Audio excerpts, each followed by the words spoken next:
Hey guys, what's up? Welcome back to the 2D6 Bros channel. Today we are presenting a new battle report to you. It's going to be Matt's Death Guard against a new player. It's RC here from our home city. He's playing Imperial Knights, of course, with the new Codex. And we are very interested, how hard will they hit the Death Guard? Are they going to kick their ass? Or will it be a different way around, that the Death Guard once more will be the champion of the day? Let's have a straight look into the mission briefing. We are playing a strike force with 2000 points and it's going to be data scry salvage. About RC's secondaries, he picked Stranglehold to the last and Renew the Oath. Mattheos is picking Bring It Down, Warp Ritual, and Investigate Signals. Before the game starts, let's have a short look into the table layout so everybody understands what is actually going on. So again, it is Data Scry Salvage, and we have here the two players' deployment zones. RC won the roll-off and he decided to start on the upper right-hand corner, so Mattheos had to play on the lower left hand side. Just a short introduction about all the scenery. We are playing here large ruins, so they have the following traits: scalable, breachable, light cover, defensible, and obscuring. Let's have a look into the army list of the Imperial Knights. RC gave me the honor to talk it in today. First, he has a list of flat 2000 points and he will start with 9 CP, means he was spending 3 during building this list. It is a super heavy detachment. He chose the following oaths: defend the realm and lay down the tyrants. His house allegiance is Questor Mechanicus and the household is Krast. First we start with a Knight Castellan, which is his warlord, and he comes in with 655 points. Wow. He got 2 warlord traits. One is First Knight, second is Iron Bulwark. He is a Forge Master and he got a relic, the Headman's Mark. Then we have 2 squadrons with each 3 Armiger Warglaves. They are all equipped with the Heavy Stubber. There's another squad of Armiger Helverins, just 2 this time, also with Heavy Stubbers. Last but not least, there's a Knight Morex.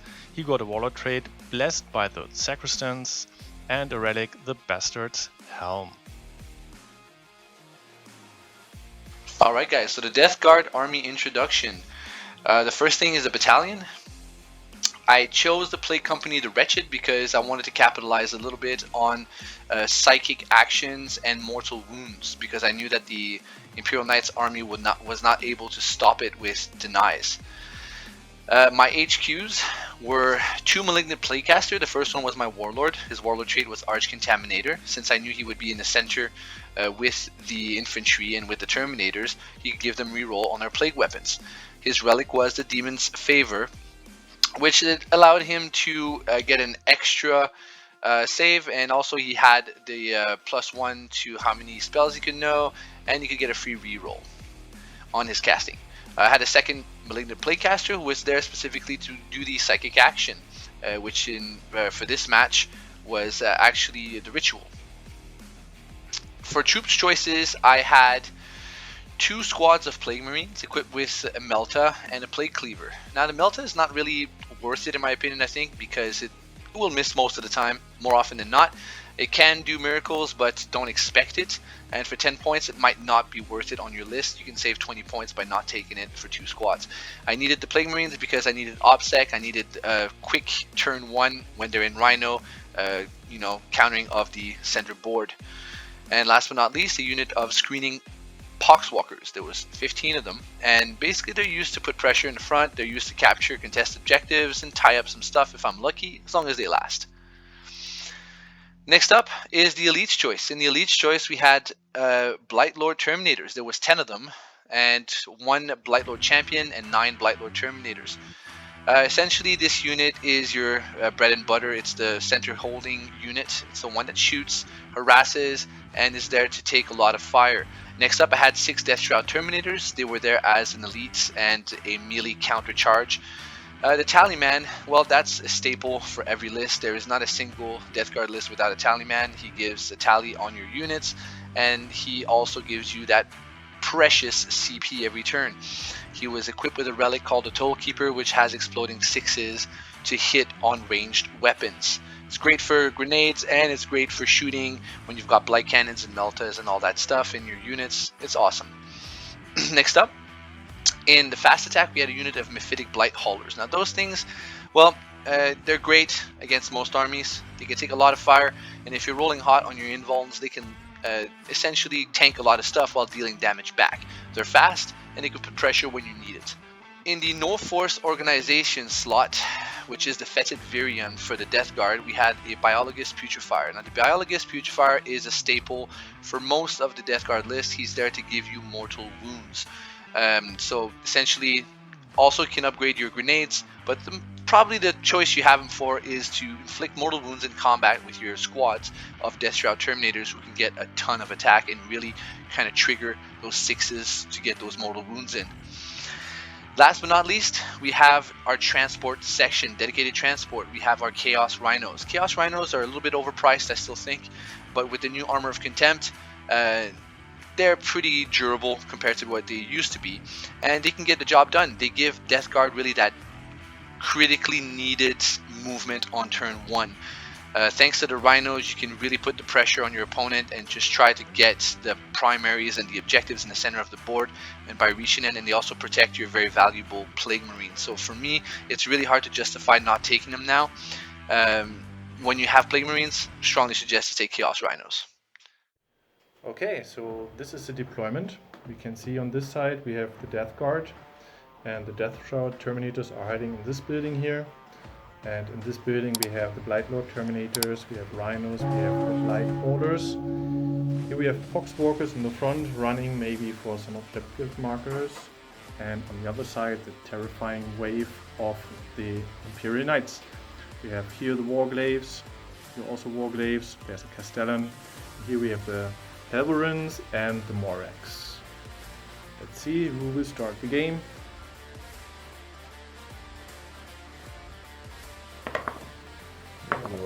Yeah, 6. It is Death Guard turn 1.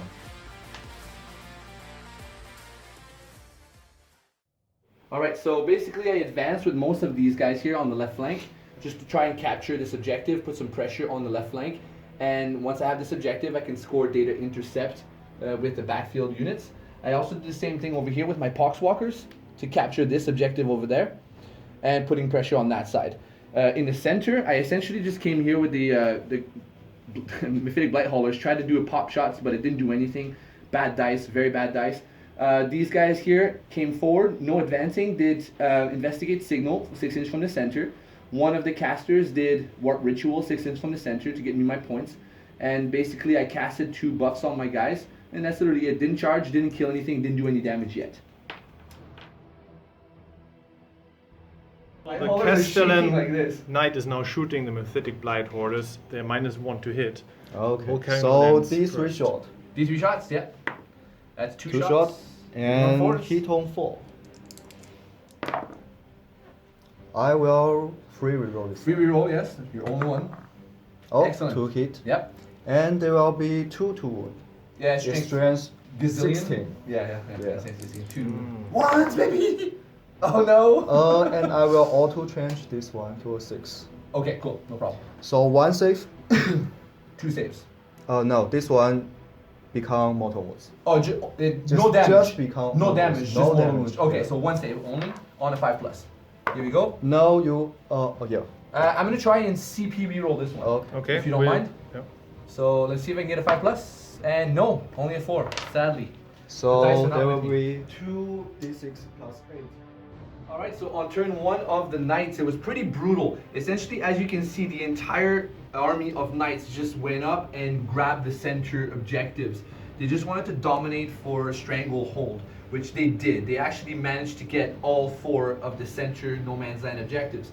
For the shooting, it actually wasn't that successful for most part.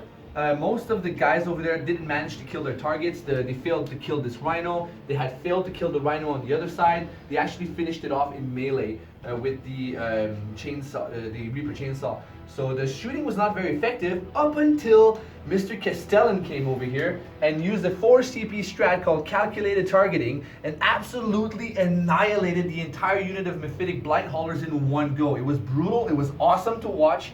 It was so awesome that I even forgot as a Death Guard player to use this strat to save my guys, but it was pretty cool. Aside from that, he was able to score 3 for Stranglehold, and that is currently where it stands. Building here, but we can't see we removed it for the purposes of measuring and charging. So this unit of Blightlord Terminator is multi-charging both these Warglaves. All right. So you need a... I need a 7 All right. to get to the furthest one.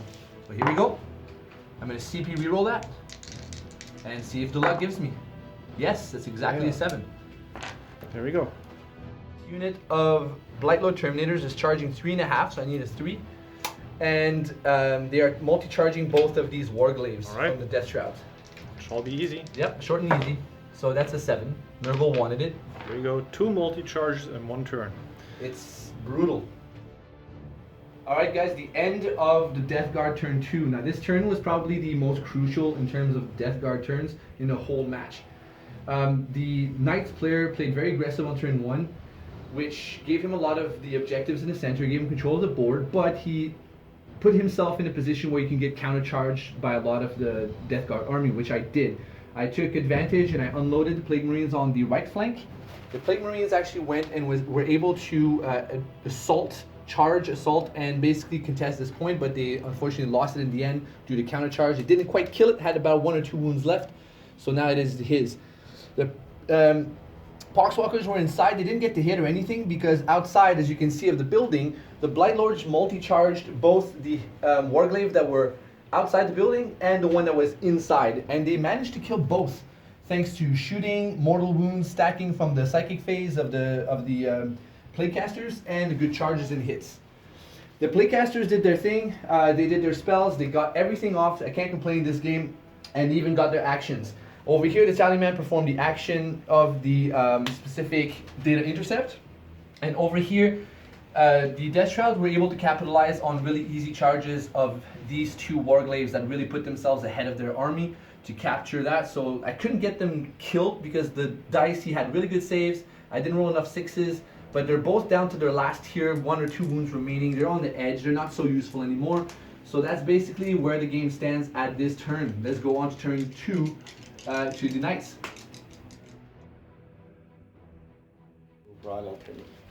He really Castellan is shooting everything he has into the Blight Lords. So let's see. This is going to be... So the volcano lens is all 2-3. Wait, hold on. These Stop, three pause, stop everything. Fire rolls. Okay. So 3 volcano lens because it's these 3 shot blast. And you are more than 6 models. So. Yes. Hitting on. These are -1 -1 to hit, remember. Yeah, so for the hit. He I always rolls will good. free reroll this one. Oh, yeah. You got a free, of reroll, course, yes, yeah. that's a smart one. Yep. Oh my hit. god, every time. Dude, I had 4+ to hit twice and he And still does 2 it. to 1. Oh my god. So I will change one of these to a 6. So 2 safe. Yeah. And- 2 saves, yep. On 4+. Yep. One makes it. Okay. One goes through. Gonna CP and try to reroll this one to a 4+. I have 50% chance to get it. So here we go. Yes. Oh, you got it. Woo! Okay, So, yeah. So we just select the mortals at the end of the. So how many mortals? D6 plus 8. Yeah. Oh. That's retarded. So there will be 10. 10. Comes to the missile. I think it's a well-designed model when you're 650 point. Hit. Wow, you just can't roll under 4. 2 to wound. Yep. That will be mortals. What? A 6. Oh, for all your weapons? Yeah, all of my weapons. So D6 models. 这个可以，这运气， Only 2. 这运气可以的，大哥。你这个4加， Plasma. Only 6 shot. Only 6 shots. Okay, yeah. 4 to 4 wound. plus. I will overcharge it. Supercharge! Oh, I take 4 models. That's. not bad. But you don't miss a single one. Oh my god. And 3 to 1. Okay, 3 more. Yeah. Oh, 3 damage each. 哎，这是诚心 So 的，真的是。 4 Mattheos. Yeah, 4 Malthus. Who would know that he's hitting on 4s at this moment? And 3 to 1. Mm-hmm. There will be 1 mortal and 1 save. Or just 1 save. Ah, 1 save. 50%，50%. Mortals, how many? D6 plus 2. Four. Die 1 and 1. Siege breaker cannon, okay. Yeah. 4d3 shot. There will be 4, 6, 8 9 shots. shots, 8 shots. Hit on 4. 啊，终于有一点运气了。Alright, finally he missed a little bit. Good, thank you. Thank you very much, RC. What's the strength There of will this? be 2 mortals and strength 7. Strength and 7? 2 AP minus 1. Okay, so these are the 2. So AP minus 1. Yeah. Injured. So this is how many wounds each? 2. 2 damage each, so Yeah. 1, right? So AP minus 2, so AP 3 plus. minus 1. AP minus 1, so it's no AP, so it's 2 plus. Blocked. Again. Blocked. So this 6. Of course. 2 mortals. Man. Yeah, I finished my That was a lot of 6s, RC. That was too many 6s. How many are left now? How many Terminators? Not enough. 1, 2, 3. 3 Terminators left. 2 Terminators, sorry. 1, 2, 3, 4, 5, 6, 7, 8. Yeah, 2 Terminators. 2 Terminators are left. The Castellan. Alright guys, so this is the end of the Imperial Knights turn 2. The Imperial Knights turn 2 was huge. It was very important for them because they had a very lucky break on the Death Guard turn 2 and a lot of the Knights survived with 2 to 3 wounds. So it enabled them to really make a comeback, recapture the objectives on turn 2. So you see here on their left flank, they were able to keep this objective and were able to use that in order to basically compete better on the scoreboard by scoring all their strangleholds. They were able to come here in with the Moirax and use his lightning locks to absolutely decimate the Plague Marines and then make a little snappy charge onto the Poxwalkers. Didn't really expect to kill much, but he just wanted the point to himself. Now in the center, we had the Helverin over there that helped out with the shooting, but most of the job of his army in terms of killing is completely done by this one single knight. The Castellan. This 655 points bastard literally annihilates armies by himself. With the stratagem, he can basically output another 10 to 15 mortal wounds reliably with this guy's rolling, and he almost entirely blew out the entire unit of Lightlord Terminators, which is amazing because that unit is very tough. The Helverin gave a little backup fire as well, did some damage, but mostly shot at the Plague Marines inside and killed 1. Apart from that, well, these knights here on his right flank only basically got out of combat, so they couldn't shoot and they couldn't charge, but they could stay on the point, and being objective secured as they are, they were able to steal the point away and enable them to score that stranglehold. So the fact that they all survived with 2-3 wounds left was crucial for them. Let's see how the Death Guard comes back on their turn 3. Alright, turn 3, Death Guard. Yeah. It's basically everything attempted failed except for 1 psychic ritual. Aside from that, units failed 4-inch charges. He made 6+ armor saves to save against meltas and save against cleavers. 4-inch charge failed over there with death shrouds. Over here, nothing really happened. Passed a few powers, but nothing really happened.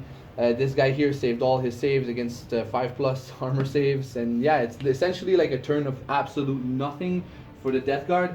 They're probably not going to come back from this, but we're going to play the game and just see what the points are at the end. So here we go. Turn 3 of the Knights. Alright, so at the end of turn 3, the Knights, basically the game ends because the Knights clean up the table, essentially. Unfortunately, we apologize, guys, but it's a game of dice, and the dice for Death Guard were literally like 1s and 2s. The Knights over here shot, the big Knights over here shot, they destroyed an entire unit of Death Shroud that couldn't make a single 4+ save. Over here, there's only 1 unit of Light Lords left, and there's 1 leader inside, they're in combat, there's nothing that can happen here, so essentially there's no way for the Death Guard player to capture any points. He owns the entire board.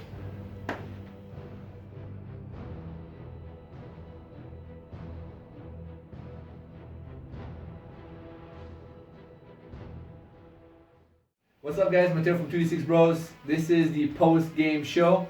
Today, the game could have been awesome. It was almost awesome. However, it was still awesome for what we actually got and what was our main goal today, which was to test out the brand new Imperial Guards army. Now, this army didn't belong to me. Did I say Imperial Guards? No. Mother. I'm sorry. So yeah, the Imperial Knights army, pardon me, and we got to test it out. We got to see it in its full force. It was a glorious army, and the actual army belongs to our friend here, RC, which is a local here in the Chinese community scene in Guangzhou. So I'll let him introduce just the reason why you built this kind of army, why you like this kind of army, and why you picked today's secondaries to go with them. Yeah, the first thought of my building my army is I must put a Castellan in my army list. Because Why the is that? model is just amazing, you know. Oh yeah, for sure. Yeah. For sure. Big monster, big vehicles. Yeah, keep going.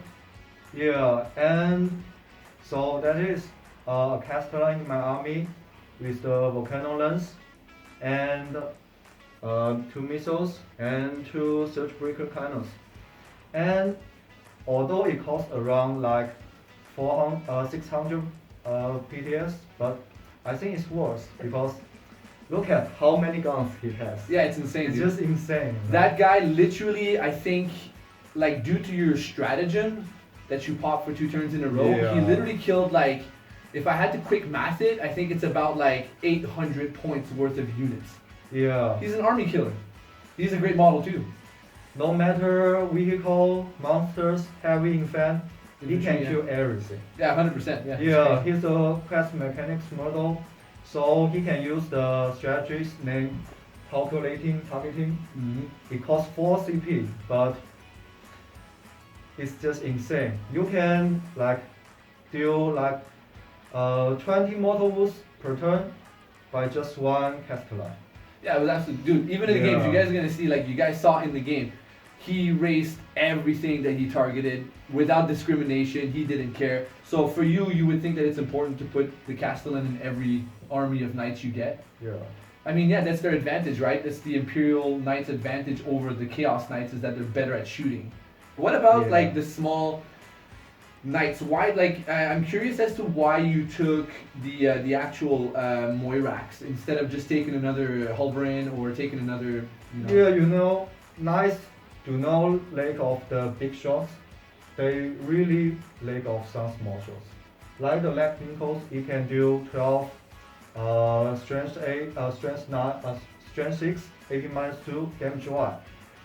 It's very good to kill some sisters, some any light infant models with wound 1.